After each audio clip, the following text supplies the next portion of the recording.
Փաշինյանն այսօր վերջապես հայտնեց, թե որտեղ է այս կիրակի պատարագի մասնակցելու։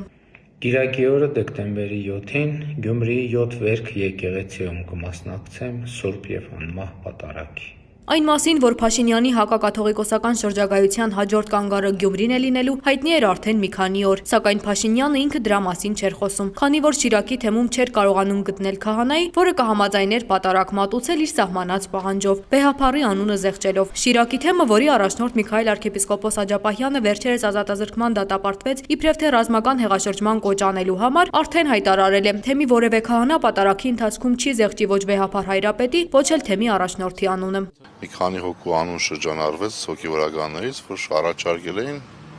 պատարագին զեղչել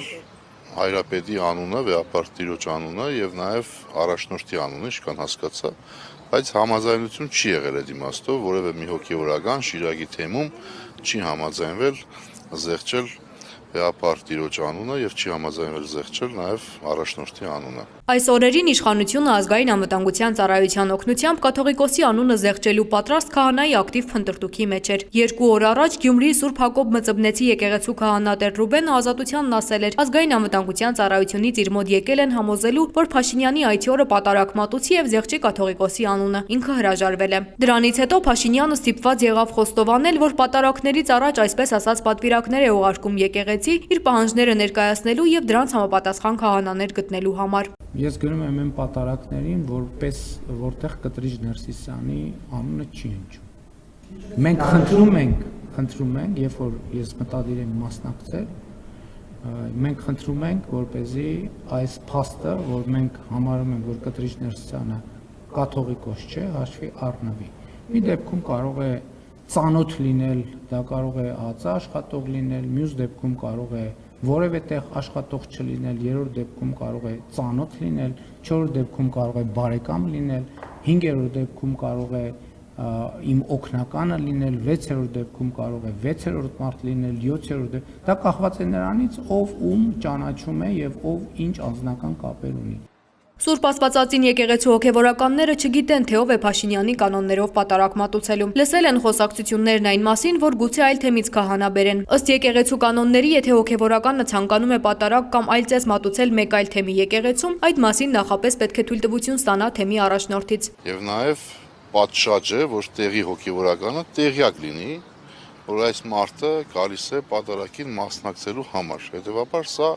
ոնց որ մոդեցում է, որ պիտի կատարվի։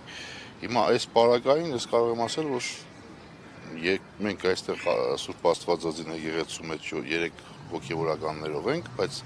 որևէ մեկը տեղյակ չենք այդ մասին, որ ինչ որ մեկը ցանկանում է կալ պատարագ մատուցել։ Եկեղեցու հոգևորականները թեև չեն պատրաստվում առանց Վեհափառի անունը հիշատակելու պատարագ մատուցել, սակայն այդ օրը եկեղեցուց հեռանալ էլ չեն պատրաստվում։ Իրենց հոգևոր ծառայությունն իրականացնելու են Սուրբ Աստվածածնում։ Մենք ծառայում ենք Հայ Առաքելական Սուրբ եկեղեցուն եւ այս դեպքում ես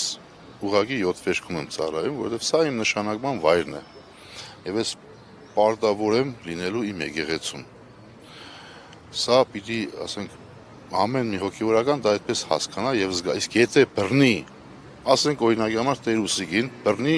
եկեղեցուց հանում են, նշանակում է, որ բռնազավթում են կատարում։ Այդպես է, այդպես չէ։ Նշանակում է, որ Տեր Ուսիգը պիտի գա իր ծառայությունը մատուցի եկեղեցում, որովհետեւ մանավանդ այս շաբաթն էլ ես հերթապահ եմ ու կիրակի օրն է, շաբաթ օրն է, ունեմ կնունքներ։ Ինձ բռնի հանում են, նշանակում է այդ մարդկանց, որոնք որ պիտի մգրտվեն, ստանան քրիստոնյա անունը, դառնան Քրիստոսի զավակը, նաև այդ դրությունը խախտվում է այդ մարդկանց համար։ Համացանցում լուրեր են տարածվում, որ պատարագը մատուցելու է Բալթյան երկրների հայոց թեմի առաջնորդ Վազգեն arczepiskopos Միրզախանյանը, որը Փաշինյանի հետ հանդիպած բարձրաստիճան հոգևորականներից եւ Վեհափառի դեմ հայտարարության տակ ստորագրողներից մեկն էր։